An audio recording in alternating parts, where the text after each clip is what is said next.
Chapter 36, What Mig Carried. And while the mouse slept, Despereaux put his terrible plan into effect. Would you like to hear, reader, how it unfolded? The story is not a pretty one. There is violence in it and cruelty. But stories that are not pretty have a certain value too, I suppose. Everything, as you well know, having lived in this world long enough to have figured out a thing or two for yourself, cannot always be sweetness and light. Listen, this is how it happened. First, the reader finished once and for all the job he had started long ago. He chewed through Gregory's rope, all the way through it, so that the jailer became lost in the maze of the dungeon. Late at night, when the castle was dark, the serving girl Despereaux climbed the stairs to the princess's room. In her hand, she carried a candle, and in the pockets of her apron were two very ominous things.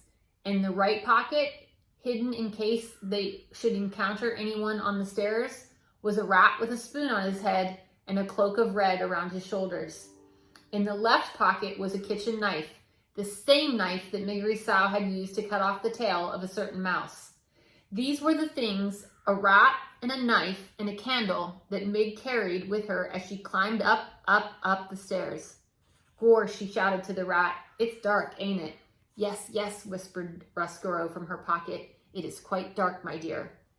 When I'm princess, began Mig. Shh, said Despereaux. May I suggest that you keep your glorious plans for the future to yourself? And may I further suggest that you keep your voice down to a whisper? We are, after all, on a covert mission.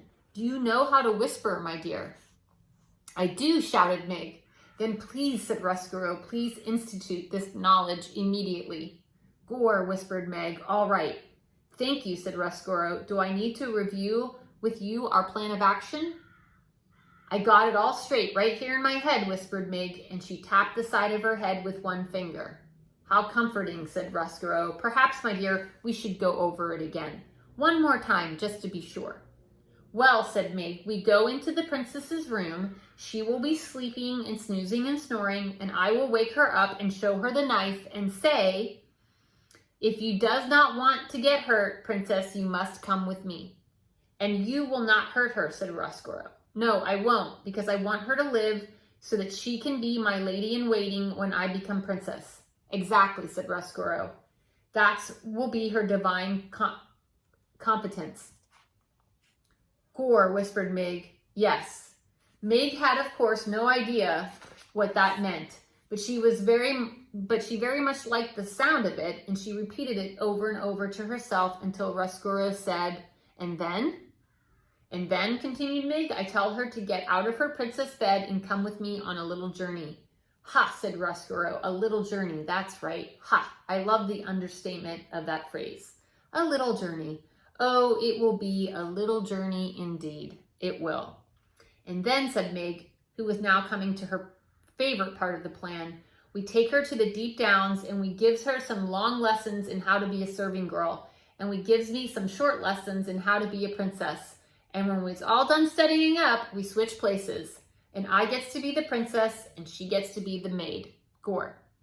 Reader, this is the very plan that Despereaux presented to Mig when he first met her. It was, of course, a ridiculous plan.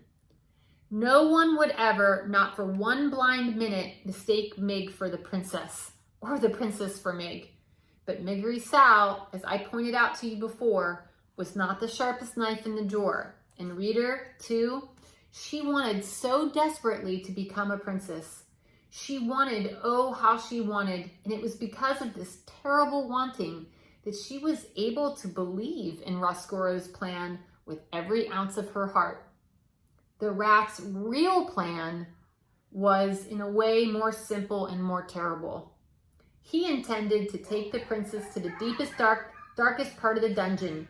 He intended to have Mig put chains on the princess's hands and her feet, and he intended to keep the glittering, glowing, laughing princess there in the dark forever.